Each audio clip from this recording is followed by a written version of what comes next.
people will still be joining in, and before I embarrass myself geographically anymore, I'd just like to say welcome to you all, wherever you may be, whether the weather is sunny or not. Welcome to the lecture for tonight. Before we move into that lecture and before I introduce the lecturer, I'd just like to give you some other bits of information. The most important thing is about our conference. The Society for Church Archaeology has an annual conference, and we shall be running it again this year. And it will be running on Friday the 17th and Saturday the 18th of September. Because of the times we're still in, it's going to be a virtual conference. But there are advantages to that, as we've all discovered via all these sort of virtual lectures, in that we can have speakers from around the world. So we have a speaker from Canada and a speaker from Sweden as well. And the topic of the conference will be movement in the ecclesiastical landscape.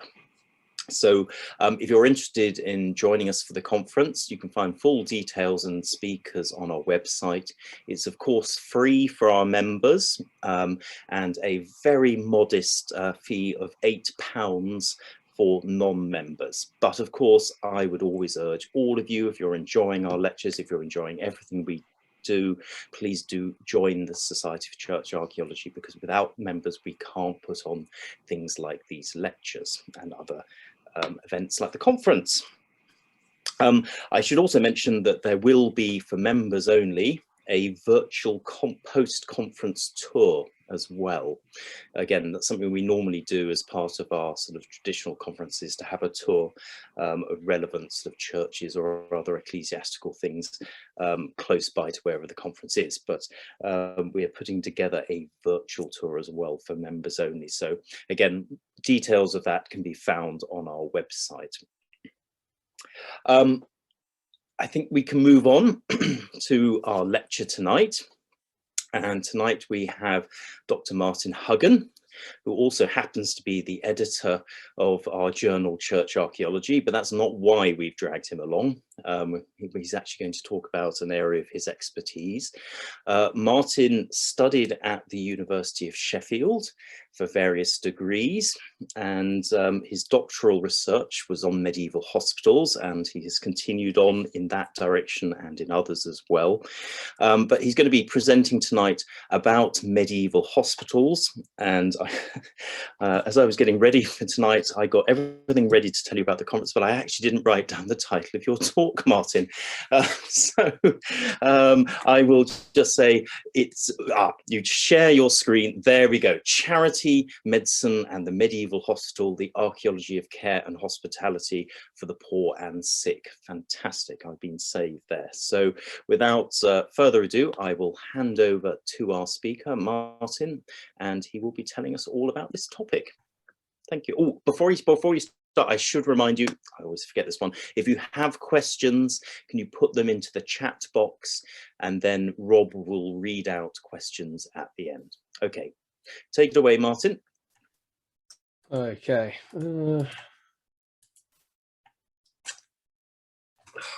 Always does it. Sorry, I've got a second screen, so sometimes it will not allow me to full screen on the right one, which is slightly aggravating. Let me see. Just going to stop sharing for a second whilst I sort this out.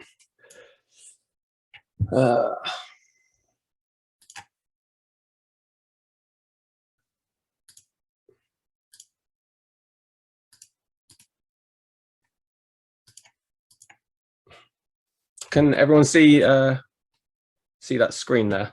That's perfect, Martin. Brilliant. Sorry, yeah, my two monitors sometimes don't talk to each other very well. So today, as Hugh's very nicely introduced, I'm going to be talking about the medieval hospitals of England and Wales. This is based upon my doctoral research, where I looked into the archaeology of these sites, taking quite a broad perspective on them. I wasn't kind of limited in terms of geographical region within England and Wales, and I looked at the full period of known use of these sites in England and Wales. So there's a slight difference to the way that, or the timeline that we often see when discussing this from a continental perspective. So I'm going to start out by defining what I mean by the term hospital, because it's sometimes something that can be not as well understood for the medieval period as people sometimes might assume. Then I'm going to take us through the way in which I viewed some of these sites and engaged with the idea of how buildings in particular framed the care and charity that these buildings were supposed to, or these sites were supposed to be providing, and how actually there's a lot more that we can say about the way in which things like poverty, medicine, sickness, diseases were all kind of thought about in the medieval world. I'm going to then finish up by tying into two concepts that I came up with to kind of draw together my thesis, which were ideas about the nature of hospitality for both the living, which is where we often focus discussions from often a more historical perspective, and the dead, which is often, as I'm going to kind of touch upon, often more of the focus of the archaeologists who are looking at these sites. And then draw it all together with this concept of hospitals not being sites for the treatment of physical ailment, of disease, but actually of social ailments, things in which the society in which they were placed were attempting to try and control and reduce those issues. So starting off with defining these sites, the medieval hospital, broadly speaking, in the Christian European world can be defined essentially as sites dedicated for the care of the poor, elderly and infirm, sick, or those who are going on pilgrimage, which is quite a broad group. There are some similarities between certain individuals and the way in which we believe these sites were working, but there's some outliers there which start to raise questions. When you really think about what these buildings are supposed to be doing, it raises some questions about why certain groups of people are being put in there in buildings in the same, or being invited into buildings of the same sort of definition. And this is particularly a key point that I'll bring up later about often the ways that we view things like leprosy, utilizing the term hospital for the sites that they're being held in and being kind of encouraged to stay in. And we use exactly the same terms, and that they're using very similar styles of building for the poor, people on pilgrimage, monks who can no longer live the monastic lifestyle. And that starts to raise some interesting questions about what's going on. At their fundamental core, the medieval hospital is functioning along the lines of the 7 comfortable acts of Christ. These were the 7 things that Christ told his disciples they should be doing as part of their life to be a good religious person. And they kind of build the fundamentals of wider charitable considerations. These 7 comfortable acts were the feeding of the poor, the clothing of the poor, the bringing of drink and the housing of wayfarers, the visiting of prisoners, the nursing of the sick, and the burying of the dead. What's interesting for me, and one of the things that began my thought process on this, is despite the focus that we often have, especially as archaeologists, on sickness, seen through the osteological material, sickness and disease actually only makes up one of the 7 things that are grounding these sites in religious practice. And it's also one of the hardest to see, to categorically see, to provably show the nursing of sickness on a specific site. Of these 7 comfortable acts, only one of them is difficult to see, or one which I have almost no evidence for, and that's the visiting of prisoners. There's, as far as I've seen in historical documents, especially for for the British Isles at least, there's almost no connection there. There's no discussion of prisoners being associated with medieval hospitals, but potentially osteologically there might be some evidence. I'm going to touch upon one of those cases, one of the very few cases where we have some form of evidence potentially for prisoners on a hospital site. What links all of this kind of disparate action is the fact that they're linked within this concept of religious charity. This isn't charity given sort of sometimes the way that we consider charity in the modern world. It's intrinsically tied to religious practice. There's a very clear link between the giving of aid at hospitals with the concept of how charity functions and the reasons why people are doing it. There are also some ties to medical practice. But first, I'm going to kind of discuss initially I'll discuss the ways in which medical practice aren't evident on these sites. There's also questions about concepts of public health. And here I'm going to take the concept of health very, very broadly. And it's going to include things potentially that we very rarely connect together. And fundamentally, underneath all of it is the concept of spirituality, and spirituality as a process of both healing and also of positive death, which is kind of the two concepts linked very closely together, the idea of getting better or the concept of dying well. Both of those tie in very, very closely. The image here on the right-hand side is probably one of the most typical of the English medieval hospitals. It's one that's often used when discussing these sites, and it's held up as an example of how initially we thought, or many people have thought, that these sites actually functioned. St Mary's Hospital in Chichester, it's still running today. It's one of many hospitals that have an early origins and maintains its role as a site of caring and a site of respite for people. It's also one of those sites that's often used to indicate how the hospital should have been functioning. The use of the nave area, these sites often look like parish churches. The nave area being used for dormitory space, often a relatively open dormitory space, with the chapel on the end acting as the kind of the chancel, if we're thinking of this in terms of a parish church. And this setup allows those who are residing within the nave to directly engage with the mass, the raising of the host, with prayer and the full kind of range of spiritual action within the chapel without having to move. They're all included within that space because the way that the site is functioning, it's drawing them in. And this was seen as kind of a quite typical way in which these sites should be functioning, that the ability for those that are residing in these hospitals should have some direct connection there, and it should be an easy connection into this process of spiritual engagement. The use of the past tense there is very purposeful, because I'm going to discuss why that's not necessarily the case, or that's not always the primary purpose behind why they're doing this. And actually this form, this nave-like form, is potentially being used as an expedient one for areas where there might be some issues with space.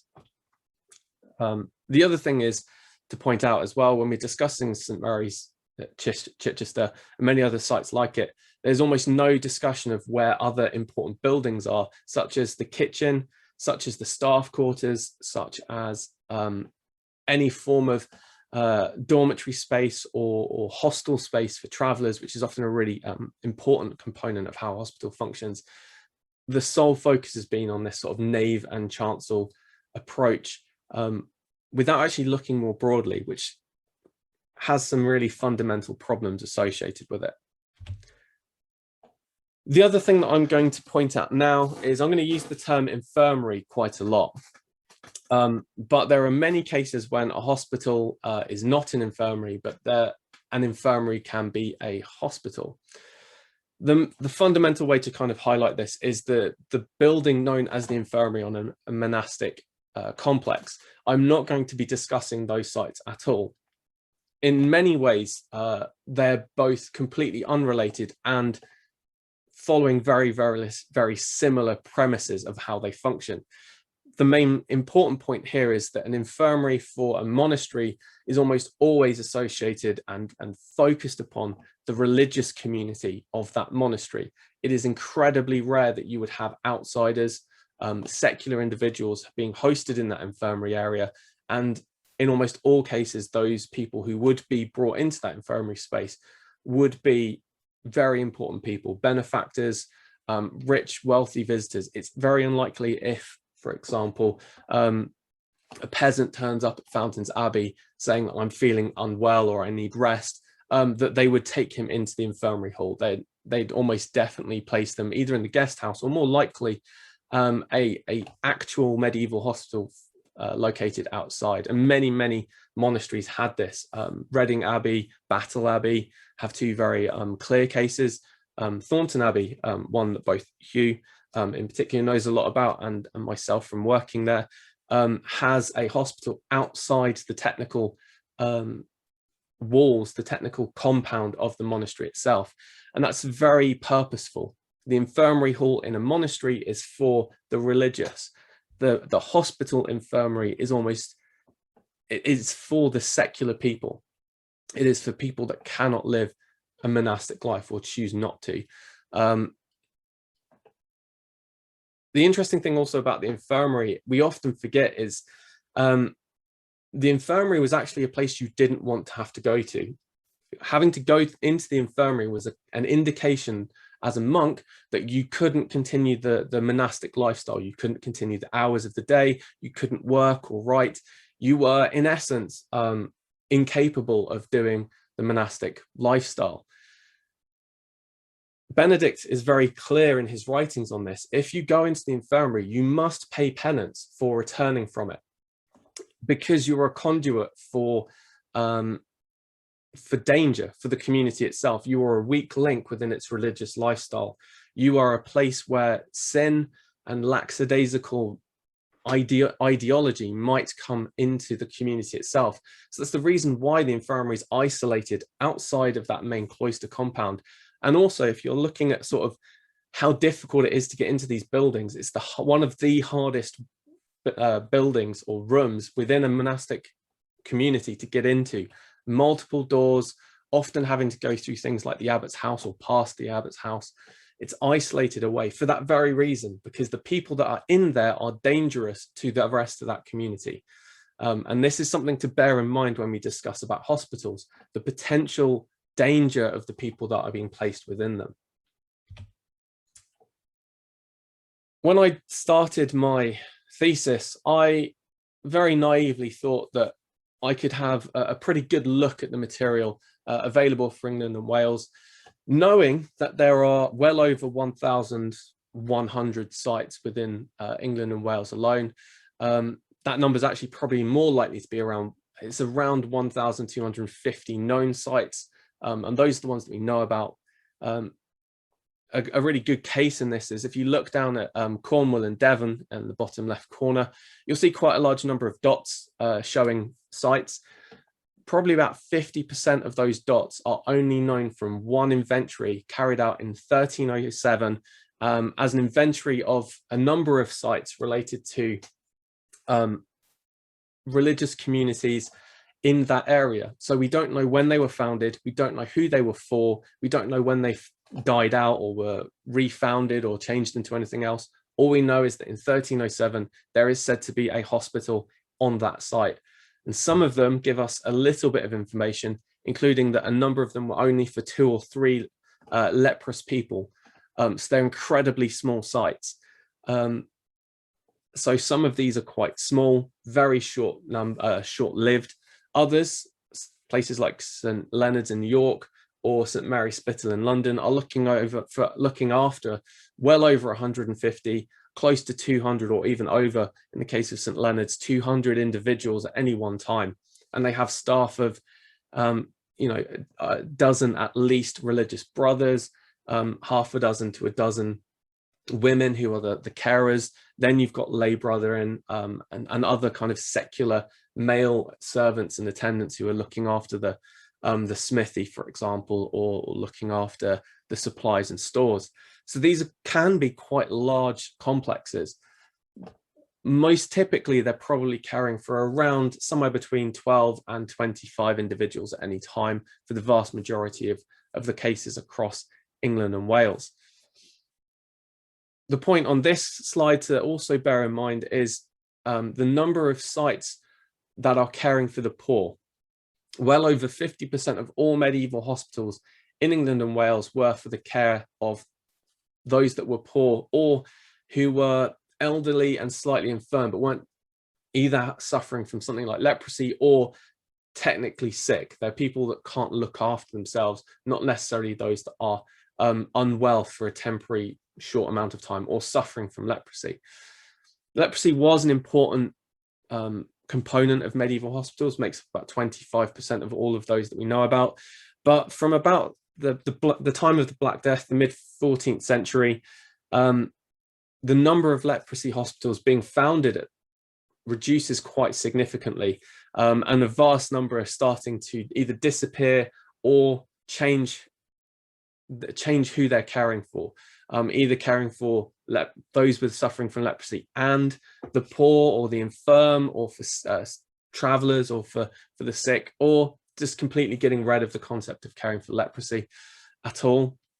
It's not quite clear yet why, and I'm not an osteologist, so I'll try and answer any questions on that as best I can, but it's not my area of specialty. But what's interesting here is the care for the interest in poverty maintains itself and in fact expands to take up that slack. There's vastly more medieval hospitals founded and running in the 1500s than at any other point, and the vast majority of those are caring for those that are poor. An area that I drew upon but has been already kind of well talked about, especially by people like Shella Sweetinburgh, is the way in which hospitals functioned within this kind of charitable ideology.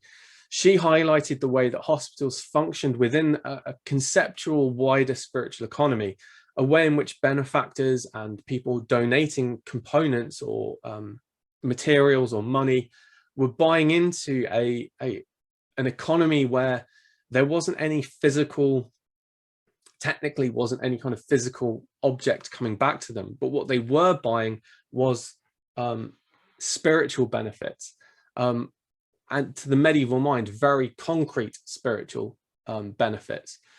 And they comprise an element of competition amongst those who are carrying out these charitable donations. They're tying into the same sort of concepts as you see at a slightly higher level with nobles and royalty serving as benefactors or founders of significant monasteries, or almost all the monasteries.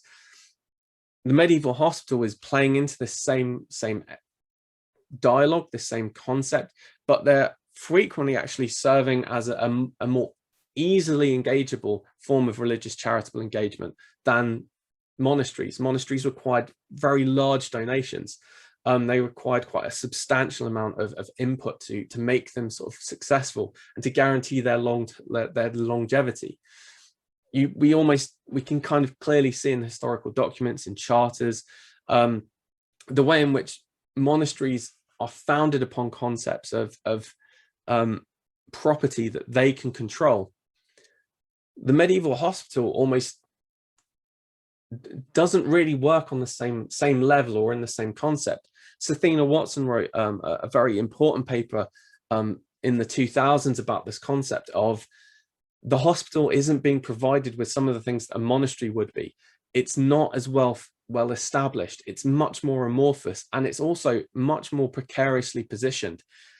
This precarity is driving a need for often very small donations.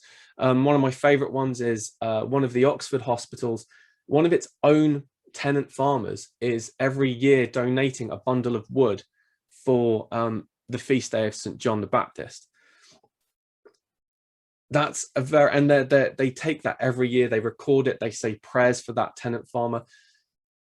The idea that a monastery would be playing into that same sort of low economy of need, they own woods, they wouldn't require someone to provide them with that. These hospitals are not running in the same way, they don't often have large tracts of land, so that donation is one important step in them continuing to maintain themselves. So it allows people with lower economic ability to engage in this spiritual economy, i.e. less money, less property, less land that they own. It allows them to engage in it much more. And so these hospitals are frequently the location of charitable benefaction, of religious engagement by the increasing kind of craftsman, trader, mercantile, burgher class who are increasingly gaining the kind of power and authority within their spheres. And this is there's two reasons why these medieval hospitals are frequently associated with towns and cities. One of them is that's where the people are, the secular people that are requiring help. The other one is that's where the people who are supporting them are located. And these are ways in which they can express that. They can point to these buildings and go, my money paid for that window, my benefaction of wood is lighting that fire on this day. And they're playing into this economy of essentially competition. They're showing their religious identity, their religious engagement through these charitable donations and the creation of these monuments. Places like St. Crosses in Winchester are indicators that it's not just these kind of urban working traders or craftsmen. You also have bishops playing in this game as well, making very voluble statements, renovating an entire hospital, completely changing its dynamic, building in a very modern, for its time, a very modern style, very reminiscent actually of retainers households in the more secular world, playing into this same concept of the creation of elements of obligation and competition. These medieval hospitals are also a means by which women often had a very vocational, religious, charitable experience, one that didn't lock them away quite so much as the nunneries did. This wasn't always viewed very positively by church authorities, and there's several cases. One of my key case studies was St. Bartholomew's Hospital in Bristol, where when it was under the control of the sisters, the lay sisters who were in charge for significant portions of its existence, the hospital, whilst relatively poor, functioned very well, everything worked. It was then taken over because of apparent issues with the authority of the women in charge, was given to a master of one of the official from the diocese. It was then turned essentially into an absentee property. Things declined quite considerably. Buildings fell apart. There were considerable issues with how it was run, but it was seen to be run better when by the male masters. Even though several of them were taken to court, there were considerable issues. But the church authorities were much happier with that conception of how it was being run by an absentee master than an on-site woman. Because these sites are frequently where men and women are engaging in a religious or quasi-monastic, quasi-religious experience together, this always gets the church authorities very, very questioning, especially in the medieval period at key points. It becomes a real issue. The buildings themselves are used as a sort of focus point for the display of and the role of the prayers being carried out by the inmates that are residing there, those people that are being given charitable support.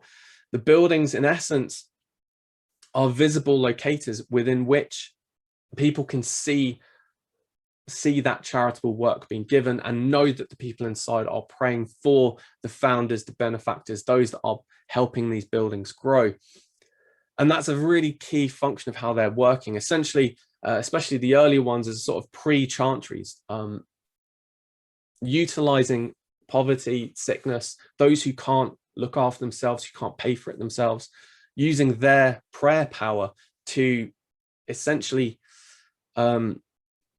absolve sins of those who have provided that support, to create and allow those benefactors to have a more religious identity, which becomes increasingly more important as those people get older and begin to think very strongly about their afterlife.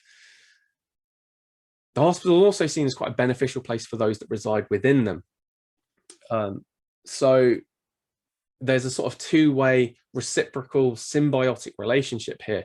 The people providing the charity are gaining something positive for themselves, and the people who are allowed to reside within them are gaining that religious lifestyle that will also save them or cleanse them in whichever way is seen as the hospital is functioning.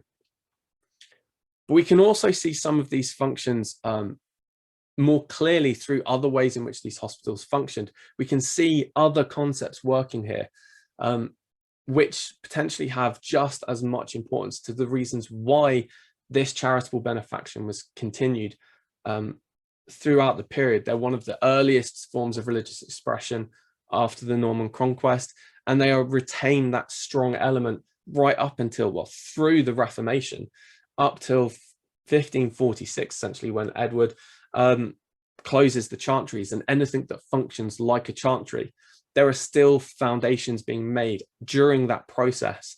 So there's components within society who, even though are likely more of Protestant viewpoint, are still viewing sites like this as beneficial and important. And in fact, when Edward closes the hospitals in London, the townspeople of London, the Council of London, write a letter essentially demanding that these sites be, when Henry VIII closes a number of these sites, the larger ones that have monastic communities, they write a letter demanding that these sites be returned, not for their religious role, but for the charitable role that they carry out. And they're very strong demands about how that should be done. And that's frequently sort of seen across the country. This is a map of Oxford from around 1375. And what's interesting about it is the way in which we can see, for example, the Hospital of St. John, which is on the right-hand side of the map by the East Bridge. That hospital is lying within a circuit of wider monastic or mendicant processes of buildings. So we have things like the Dominican Friary, the Franciscan Friary, the Carmelite Friary, a number of colleges. We have St. Fridewid's Priory. They're all located on this boundary around the city, and they create this halo of religious sites around, kind of through which or past which people have to gain access to Oxford. If you're entering any major medieval city, it's highly likely that you are going to be walking past significant religious sites, and medieval hospitals are functioning just the same way. Probably a better picture of this is this one from Bristol, where you can see the sort of heart of medieval Bristol itself, the wall cutting the bend in the River Avon, with the Austin Friars kind of cutting across it. Just outside of that is St. John's Hospital to the south. Then to the northwest, you have St. Mark's between St. Augustine's Abbey and Whitefriars. Between Whitefriars and Greyfriars, you have St. Bartholomew's Hospital. And these are just the major significant ones. There's a whole range of other ones located around there as well. But we can see the way in which these medieval hospitals are sitting within their component or around their component cities. They're located at points where people are going to be moving past. They're being used to highlight these people's charitable benefaction, exactly the same way as the friars, those who have been giving benefactions to friars are doing, exactly the same way as those who are supporting the abbeys, the priories and nunneries are doing. they're conceiving of the placement and the use of these sites in very much the same way. However, so that's kind of the way in which we traditionally discuss them, and it's very true that that's how they're functioning. But here are two maps that I made for London and for York, highlighting all of the medieval hospitals that are founded. And we can kind of see two things going on here. The first one, we can see,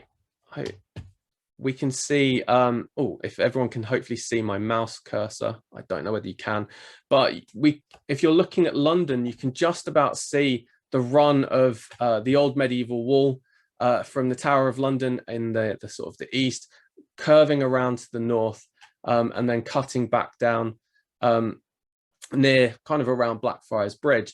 And we have a range of hospitals sat along that line, quite clearly located at significant points of entry into the city. But then there's another series of them that are inside the heart of that medieval city. York is exactly the same. You can see the run of the medieval city, the old Roman walls, quite clearly by the ring road that goes all the way around it. And again, at clear points of entry at where the gates for this city would be, you have a range of medieval hospitals located. But then you have another group, quite a considerable number, being located within the city walls. This is something that we don't often think about. Most of these sites are supposed to be on the edges, at these gate posts, at these gate points, at bridges, on roads, places that are visible, places that people pass by. What's happening though is that during the medieval period, as concepts of ownership take over, these buildings are being drawn into the heart of the city, because then the original ones are being set up as sort of displays for people that are coming in. The later ones are being set up as competitions with each other, with people inside the city, utilizing properties that they own. So we start seeing a change over the medieval period, a drawing in of those concepts of expression from being one of sort of a more looking for people coming in, the external view, moving it into the internal view, into internal concepts of competition.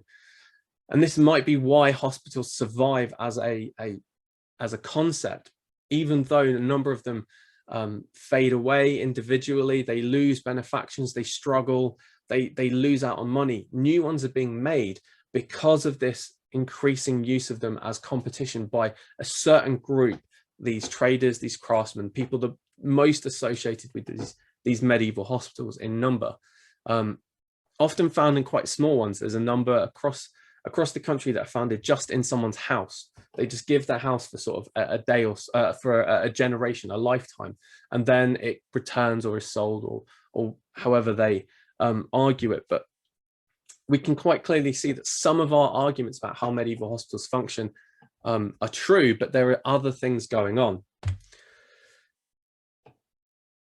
When we think about medicine, as a quick aside on this, when we think about medicine, we often focus incredibly on the spiritual components of medieval medicine. We think about the way in which prayer is a key role within that process, which is true, and it holds real power. But we sometimes ignore or forget or don't think about the more practical applications of some more practical components of what they're trying to do, and also making ourselves aware of the reasons why they're functioning in certain ways. Medieval medicine, especially the medicine that applies to hospitals, is a development of Galenic medical theory, coming through concepts of what they call non-natural environments. The natural environment is, ironically, it's more the urban lived-in space. It's the ordered space that people make with God's sort of authority coming to them. The unnatural is really a space of danger. That's where the kind of unnaturals come in. Non-naturals are spaces that can live between the two. They shift between those concepts because they're spaces in which emotion is changed, and not via elements of specifically religious practice. Non-natural theory is concerned with the idea of creating spaces which were changing how people's perspectives were in the hope of aiding their health, improving their health. We could think of this in terms of things like positive mental attitude, thinking about concepts of mental health, the idea of changing the world around us to reduce stress, to reduce anger, to make the world seem better, easier to deal with. And this also ties into things like stress and worry about death. Non-natural environments are attempting to kind of the worry of being ill, the worry of sickness, the worry of, as I'm going to talk about, poverty, being taken away by the environment in which you live. And medieval hospitals are utilizing this theory, this creation of non-natural environments, and combining it with the way in which monasteries function, the way in which they're designed to create an attitude towards space. Medicine's also heavily controlled by religious law, and it's taught through religious institutions. So our ideas of how medicine functioned from a theoretical perspective, especially in religious institutions, cannot be taken outside of that premise. We often think about some components of medicine, practical surgery and things like that, which this religious teaching wouldn't have gone in for, it wouldn't have done. There are multiple attempts to stop clergy and monastics bloodletting, to stop them carrying out surgery, the spilling of blood. All of these are attempts to reduce the risk of the person carrying out that premise or that action potentially killing the person that they're trying to save, which would be breaking a commandment. You're essentially committing murder. So they're attempting to stop that problem and instead focus upon something else that they can deal with, which is improving someone's perspective on death. This focus on prognosis rather than diagnosis.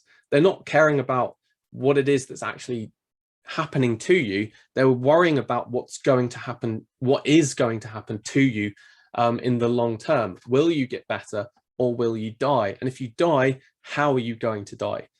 That's the focus here. That's led to us focusing on the spiritual over the physical manipulation of health. But there are multiple things that are tied into this conception of prognosis, such as non-natural theory, that shows us that the physical manipulation of the body is also important. But here they're not really intervening in terms of surgery or medical, kind of modern medical practice. They're utilizing things like diet, they're utilizing things like prayer, not to heal, but to calm, to change the attitude of the person who is afflicted, who is worried. There's a case here from the Liber de Regimen Sanitatis of a recipe and illustration for crane and wine, which was intended to counteract sanguinary issues, too much blood that made people angry, emotional, the effects of high blood pressure. It was used to counteract that.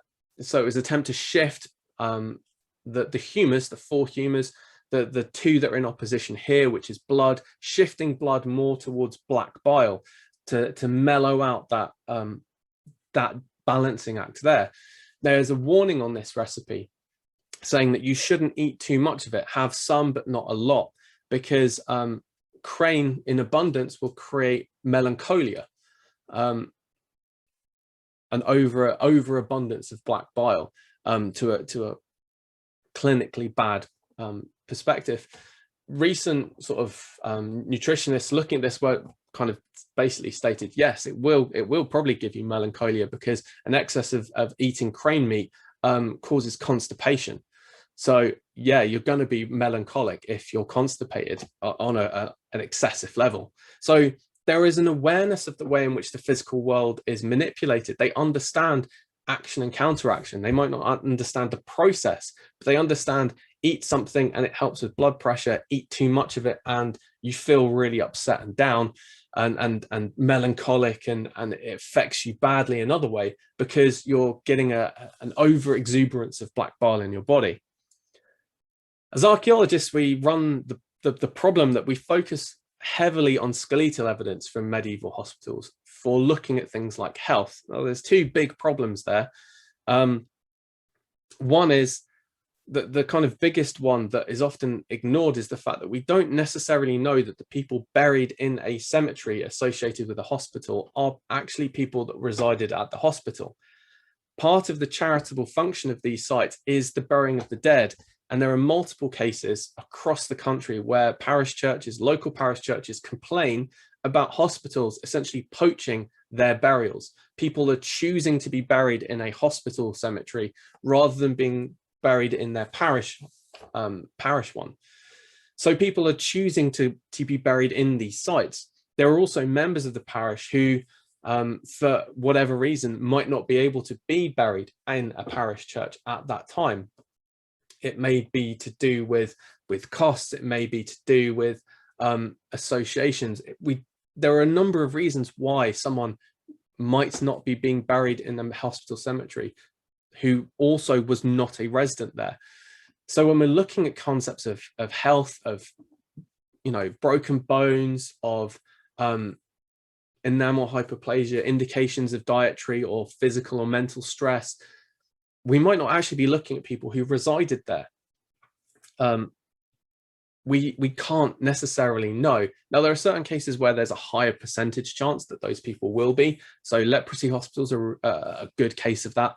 It's quite likely that most of the people who have leprosy were residents of that hospital. But the presence of people with clear signs of leprosy being buried in, for example, parish cemeteries, which most large-scale excavations of medieval parish cemeteries in England and Wales have shown that there are cases of leprosy. Very small, but there are some people who would obviously have signs of leprosy who aren't being buried in hospitals. Indicates that it's not a clear delineation. You can't make that assumption that there's more going on here. The other issue is also that we're potentially not looking at health in the correct way, because we're not necessarily thinking about concepts of a good death. We're not necessarily thinking about what other things have been done to help that person, like changes to their dietary regime. We're not thinking about changes to their mental perspective. We're not thinking about other ways in which health can be manipulated. And we can actually be looking at things like the built and natural environment in which people are living, food evidence, and connections to religious practice as all being forms of medicine, depending upon the context in which they're being applied. It's really clear that these concepts are being applied. This concept of Galenic non-natural theory, it comes through Hunayn ibn Ishaq, a 10th century Islamic scholar. His work, the Isagogue, is essentially paraphrased by John Murfield, who is a brother at St Bartholomew's Hospital in London in the very late 14th, early 15th century. He essentially paraphrases most of this. He's giving a textbook on what people who are running and working in a hospital should be doing. And we quite clearly see this connection between the utilization of prayer, sermons, singing, the natural world, good food, warmth, clean clothes, all these sorts of components being part of the medical practice that they are providing. Unfortunately, archaeologically, we've often focused on attempts to find medical practice itself. Jeff Egan wrote an excellent paper on this in the 2000s, where he basically highlighted that there's almost no evidence for medical practice and almost none in medieval hospitals. Skeletal evidence shows people's bones are being reset. We see some forms of medical intervention, but there's no direct association between burials in hospitals being more likely to have these components.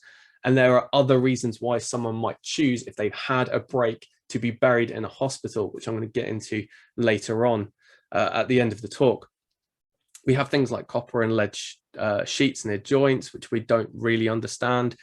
The use of ampullae, papal bulls, religious iconography as potential indicators of a need for healing, but it could also be an indication of a need for the healing of sin.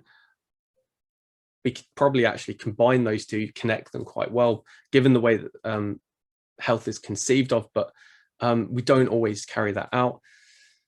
And if we look at things like the barber surgeon's chest on the Mary Rose, right at the very end of the period that we're talking about, archaeologically, almost everything coming from it is domestic and household in nature. We have wooden handles, we have jars of various different forms. Pretty much the only thing that is diagnostically medical is a urethra syringe for getting rid of gallstones. That's the only piece of clearly medical equipment. Everything else could be explained away in a domestic setting. So it is only finding it in a room we know was occupied by a barber surgeon, connected together, that we know that this is medical. Archaeologists, when we have looked outside of the body, we've looked at architecture, we've looked at the relationship, as I've said, about infirmaries and chapels. We've tried to tie those connections to the different kinds of residents, even though we don't really understand how those buildings function, and never has it looked beyond those two buildings. Material culture, almost no medical evidence, and we look at expressions of religious identity, but nothing else aside from that. No engagement with food, no engagement with the material culture of eating or care. And as I've said about osteology, mostly a focus on health and interesting cases, but not why they might be there. The only other one where they have is leprosy, and leprosy becomes a really interesting case the further we look into it, because we often discuss leprosy as a quarantined disease, lepers being sort of cast out from their communities.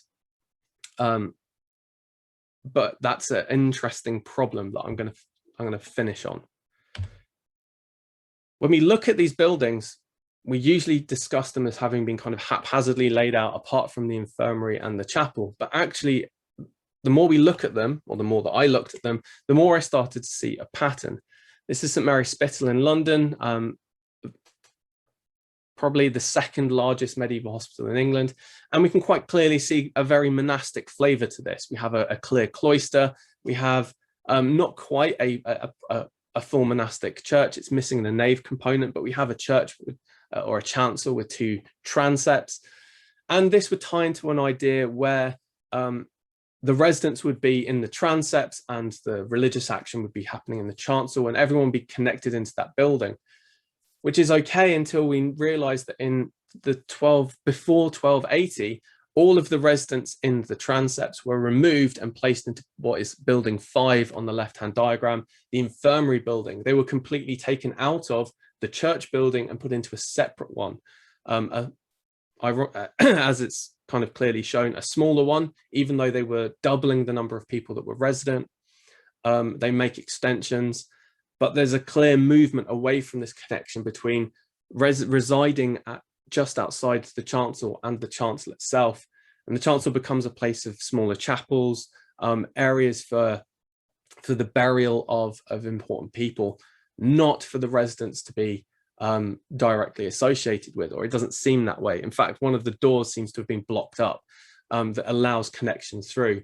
There may have been windows, but none of that evidence survived. So at the moment, all we can say is that the residents or the inmates are being removed, and that church and transept becomes much more clearly a location for the religious brothers to live in, the canons to be living and working in that area. And in fact, what we see is the inmates and the lay sisters and the lay servants moving into that northwest corner, where we basically have a very irregular claustral set of ranges associated with them, almost mirroring the religious brethren who are to the east. And interestingly enough, almost all of this is being placed to the north of the church, which is a point I'm going to come back to over the next kind of minute or so. This is another of my case studies, St Mary Offspring, founded in 1234. And we have the church in the range of, or the chapel in the range of buildings to the southeast, an infirmary, common hall to the west of that running north, a close to the north of the chapel, which, although wasn't excavated, is more associated with high status material of floor tiles, good quality floor tiles, and the Camera Regis, which seems to have been a royal apartment for messengers and important guests. whilst to the west of the Camera Regis is the kitchen and a more utilitarian yard with bakehouse, brewhouse, a pond, interestingly enough, and the cemetery, creating again this separation between east and west. St Bartholomew's in Bristol I've already mentioned, but here the buildings are, the hospital is founded on an old merchant's house in the southeast corner, which is slightly at odd angles. It's not quite east-west, but they use it as the chapel, being the largest and most important building, and then build a series of others to its north. Building E on the right-hand diagram being a refectory and kitchen area with posts that imply there's a second story, at least for part of its life. And then north of that, buildings B, C, and D are a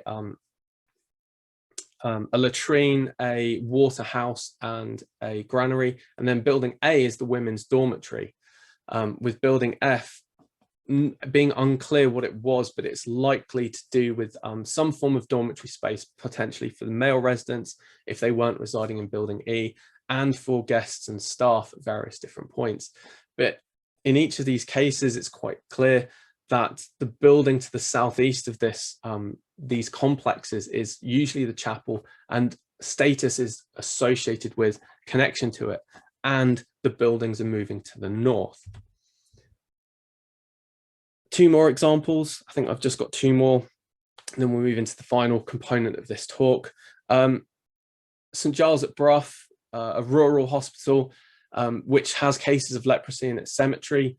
The chapel is the building in the foreground of that image on the left-hand side, with a well-built building, possibly with its own garderobe just to its north, built in the 14th, 15th century, which seems again to be staff quarters and travelers hostel.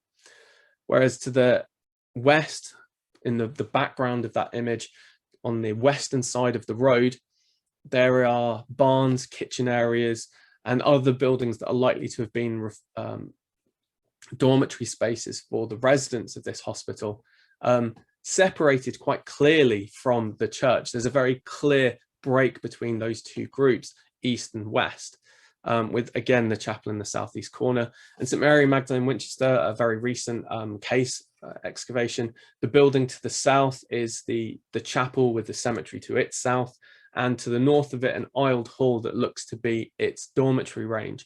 And again, the chapel in the south and southeast, the dormitory space being to the north and northwest. One point here is about definitions, and when people that have discussed medieval hospitals often raise this idea of a secular hospital in the second half of the medieval period, in from the kind of 14th century onwards, really.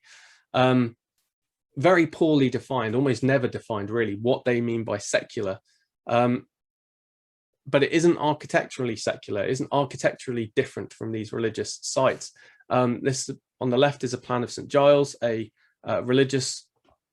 very clearly religious hospital. It has a community of brethren, Augustinian canons who live there. There's chaplains, a very clear cloister with a chapter house, presumed to be on that eastern range, an infirmary hall which includes the nave for the parish church and a chancel, and again a very, what we kind of assume to be quite a typical monastic view to how it's laid out. If we compare that to Brown's Hospital in Stamford, founded 1485, a very clearly defined as a secular almshouse by almost everyone who looks at these. If we look at the way that Brown's is laid out, it's almost identical to the plan for St Giles. So the difference seems to be not the way in which the buildings are used. It doesn't seem to be the way in which space is utilized. The difference is whether there is a religious community there or not. But what's quite clear is the religious community doesn't define how the buildings are laid out. It doesn't define how the buildings are used by the entire community. It just adds a slight component to the way in which daily practice might have been, a much more clear group within that running very clear monastic hours. But early statutes for Brown's Hospital clearly indicate that they should be there should be regular daily prayer, that they should be following certain of the monastic hours during their time, that they're utilizing this space very clearly. They're supposed to stay in certain areas. There's rules about how the nurses and the female staff interact with that community, exactly how there are with the religious hospitals. So some of that distinction needs to be broken down. When we do look at material culture that is outside of what we usually do, we see the utilization of things like keys for small lockers, the locking away of personal items. And this is probably linked to the fact that most hospitals have, where we have their statutes, quite clearly indicate that they are giving habits or some form of very simplistic uniform to all of those who reside there, a very monastic feel to that community. They lock away their external persona, their external objects, their external person, and they take on the identity of a quasi-monastic in this hospital. They give vows of charity, of poverty, of chastity, and of obedience whilst they reside within that establishment. We see a wide range of wooden and ceramic vessels, especially bowls and jugs, which could be indicators of a varied but predominantly liquid diet, and one that could be quite easily carried out by the staff. The reason why I say that is, for example, St Mary Spital had this capacity to have 180 inmates living there, sick, poor, people needing care. The staff who cared for them were between 6 and at certain points up to potentially 12, maybe, lay women. They were the people caring for them. So between 6 and 12 people are caring for 180 people every single day, every hour of every day, which you would require something easy to kind of hand out, something easy for them to eat, something that doesn't require specific components for specific people, unless their objects are marked in some way. And at both St Bartholomew's in Bristol and at St Mary Spital in London, ceramic and or wooden objects had markings engraved on them, and it's not clear why they were. It's not clear whether they're personal markers. It could be related to specific needs, but there's some form of communication going on through these sort of scrawled marks on a wide range of forms. What links into this is the fact that when we look at the animal remains, they're predominantly low quality, effectively low quality meats. The extremities, lower limbs, skulls, spines, low meat producing areas, but really good areas for boiling, for creating stews, for creating broths, and many of them show indications that skulls are being split, which on site, which could indicate that they're utilizing brawn, the brain, very nutritious, indicating a lot of medical texts as being really beneficial for the ill. At St Bartholomew's in Oxford, interestingly enough, one of the few where the zoo archaeology analysis was really in depth, they indicated that almost all of the bones had been broken to the same size, no matter what the species, be it cattle, be it sheep or goat, even some, I think some horse bones as well were included in this. They were all being broken into sort of 2 to 4 centimeter square sizes. All of them pretty much universally across a number of contexts, implying that they're breaking the bones down to, you know, boil away and to create broths, which is a really interesting thing. No one else has made a comment on that, but a lot of the zoo archaeological reports from some of the commercial work that's been done haven't been that in depth, because that's not what they're looking for. That's not what they're looking at. And I, at some point, would really like a zoo archaeologist to kind of really do an in-depth examination of animal bones from these sites, because I think there's something going on with the way in which they're creating food. The same again with archaeobotany, clear indications that they're utilizing fruits and mundane, everyday plants and weeds, which have, as according to medical texts, some medicinal connections. So we could have, but they're also sometimes used as flavorings. They're sometimes used in emergencies. There's a whole range of reasons why they might be there. But the fact is that they are there and they do seem to be being used. We just don't know how prevalent this is, because very rarely is the archaeobotany extensive enough for us to see this. But there's something interesting going on with the food. This brings me on to my kind of final two combined points. What we're looking at here is twofold thing. One is the concept of hospitality. We can quite clearly see that for the living. We can quite clearly read that kind of historically, but that hospitality also holds a medicinal curative process to it. Not necessarily curative as in erasing the disease or issue or sickness that's there, but curative for the soul.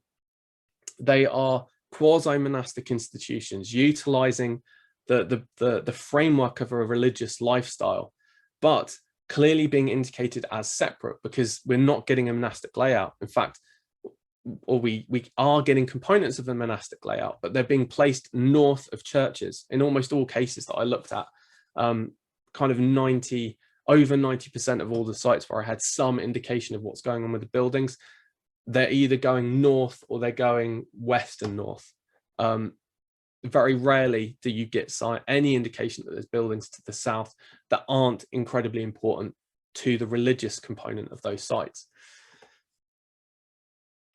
But these people are almost always secular inmates. Even monks who have been essentially retired into these sites, they're not actually monastic. They're not monks anymore because they can't live like monks. That's the reason why they've been removed from their community and being placed in these sites, which is essentially secularizing religious brothers, but it's placing them within a safe religious environment. Prayers for the benefactors, for the residents, for anyone that gives donations is a daily component of that regimen, that medical process. And it's there to provide hospitality for those that are living there, because it's praying for their salvation as well. But this is where it starts to get quite interesting, because as I've mentioned already, large number of them have associated cemeteries, and the dead would also be being prayed for. So the hospital is also providing regular, virtually daily in a kind of general sense, hospitality for the dead. They're places where people can be prayed for at a much lower cost than, for example, chantry chapels or monasteries, or getting the priests at your local parish to do a yearly prayer for you would cost quite a bit more than potentially the cost it is for a generalized prayer within the community of the hospital. And so we often forget that these people who are buried here are also a component of that community in the hospital. They are a fundamental part of why that hospital is and how that hospital functions as a daily process, as part of that kind of medical, non-natural environment in which these people are living. We're rarely considering why they choose to be buried here, but one of those components is likely that it's a precursor to the popularity of chantry chapels. It's a means by which people can be prayed for, sort of before purgatory gets officially sort of accepted. We know that there's long antecedents there. We know that the concepts behind those beliefs, the need for prayers for the soul because of potential sin, was a really fundamental concern. And this may be one of the ways in which people are engaging with that. But we have to also remember that this is a choice by either the dead and or their families to place them within these sites of healing. So is that another reason why people are being buried there? Because of perceived issues that they have, even if they are healthy, even if they don't have sickness, even if they're not suffering in the physical sense that we define it now, are they choosing to for some other necessary healing component? And this kind of ties into my point the setup I made earlier about leprosy, because leprosy hospitals are conceived of and constructed the same way. St Mary Magdalene in Winchester is a leprosy hospital. There are a couple of other examples of leprosy hospitals that I have cut out for time purposes, but they're being constructed in a conceptual framework that is the same as sites that are looking after the poor and the infirm and looking after ex-monks. And leprosy hospitals very frequently had lodgings for pilgrims and travelers. Later on in the period, especially after the Black Death, you see leprosy hospitals also accepting the poor, the beneficial poor, the good poor is kind of or the deserving poor is kind of the term that's used quite frequently. So our concepts of that stigmatism and the nature of quarantine can't be right if these sites are porous. If the idea is quarantining, why are people allowed across that threshold? And one of my conceptions on this is that the nature of acceptance of leprosy. Someone inside a leprosy hospital is attempting to cure themselves or die well. Someone outside that hospital may not be. They may not have accepted that the perceived sin that is the grounding of why they're suffering, they might not have accepted that that is a problem for them. That makes them dangerous. And that ties into my final point here, that it's not physical ailment that these sites are attempting to deal with. They're creating non-natural environments that are positive, are curative, are utilizing medical processes that are cheap and easy to implement, that follow the bounds of, relatively speaking, cheap and easy to implement, utilizing concepts that revolve around religious identity and the world around people to allow them to accept where they are, and also to cure that social ailment. What's interesting, in this case, leprosy and poverty would be being treated the same way. Given the concepts in medieval world that poverty is a positive thing, the number of monasteries that go on about their poverty and the need to give up everything to your community, why then would poverty be such a problem? And we see it's increasingly a problem with things like vagrancy laws and the increasing use of the term deserving poor when defining who gets access to these hospitals. And if we think about that term, we suddenly maybe see what the problem is. Poverty becomes a social ailment if that person then falls into sinful ways. Poverty creates envy and greed. So there are people in the community that have worked hard but have had poor luck or just can't look after themselves anymore, that need to be taken out of that setting and to be cared for. They need to be quarantined from the world around them before they fall spiritually. They fall spiritually into something negative. But that also isolates the people inside. It's a double quarantining in essence, or there's a quarantining of the outside world from them because they may be dangerous. The poverty may impact upon those outside. The leprosy may impact upon the world outside. The monks who cannot live the monastic hours anymore are dangerous to their community and so must be separated. But then by placing them within a religious environment, you're also saving them from the dangers of the outside world.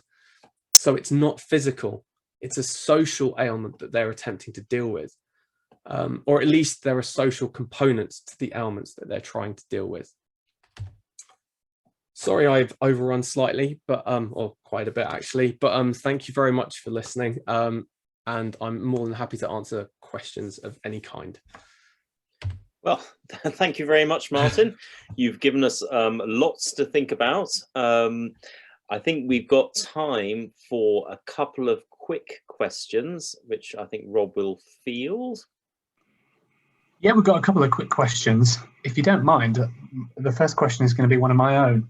I just wondered what evidence there is for a sort of scope of medieval hospitals in Scotland, if there's much evidence for that, and what the sort of geographic spread there is.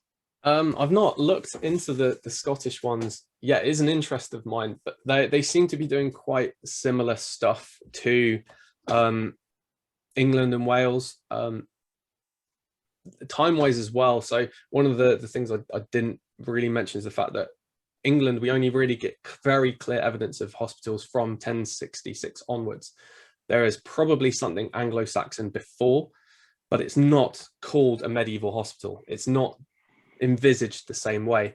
And it seems like Scotland has that same process. It's a different concept of how charity works. And so after the Norman invasion, they bring across a continental concept, the hospital, and apply it to this British idea. England, certain parts of Wales, mainly the Norman bits, and Scotland seems to take up a similar kind of concept.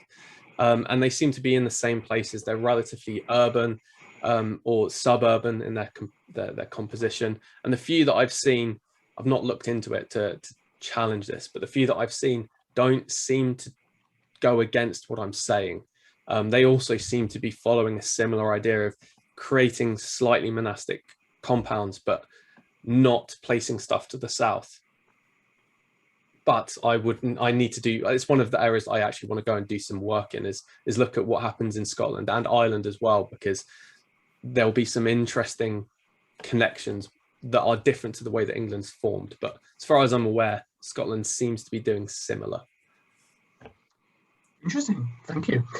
There's quite a lot of questions about very specific hospitals, and we won't have time to address all of those. So the final question is, at one point you mentioned a jet bowl, and there's a question of how much jet has been found at hospital sites, and did it have a significance in the culture of death as it did in the Victorian period?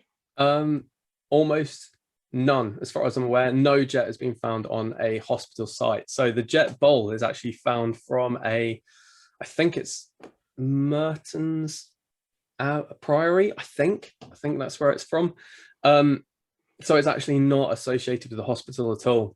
The reason why Jeff Egan discussed it was because there's associations between things like childbirth and potentially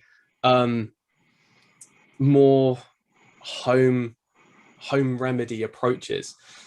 And this again ties into concepts about how medicine functions. A lot of the stuff that we see, the ideas about food, ideas about surgical implementation and medical treatment in terms of actual medicines and poultices, that's very expensive stuff.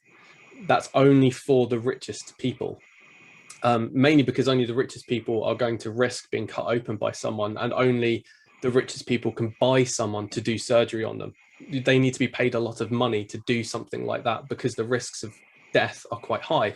So there's a sort of symbiotic relationship there, where most of the stuff that we talk about medicine wise is actually not aimed at 80% of the population or 90% of the population. Things like the jet bowl might be more associated with local, I mean, the term is usually kind of wise woman or informal doctors and physicians who are working at that lower level, where they're utilizing things around them. And that's where I think the medieval hospital sort of connecting two dots. One is stuff you find around you. So the plants on the side of the road, what we would consider weeds, but actually have some forms of medical implementation, the use of honey in lots of things. It's tying into that thing that you can get hold of, and they're tying it into concepts that are aimed at much wealthier elite people. But they're also religious institutions. So the need for a jet bowl for childbirth is very specific, and very few hospitals actually allowed women who were pregnant in. There were lots of them have lots of strictures about, we will only care for the poor. We will not allow in anyone with the falling sickness, leprosy, essentially what we would now define as a lot of mental health issues, and pregnant women, or often leprosy and pregnant women go together quite a lot in these statutes of people they won't let in. Again, because of concepts of corruption, childbirth having certain, especially in religious texts, slight issues about danger to the community and bringing in issues. And that seems to be a really clear component here of them attempting to create boundaries. as I say, quarantining from the outside world and quarantining themselves from that world as well. Great stuff. Thanks, Martin. No, but that's fantastic. I'm afraid we are going to have to wrap it up now, but I'd like to thank Martin for his talk. Some of his slides have some fascinating images, particularly one of his penultimate slides, but yes, I won't go into that.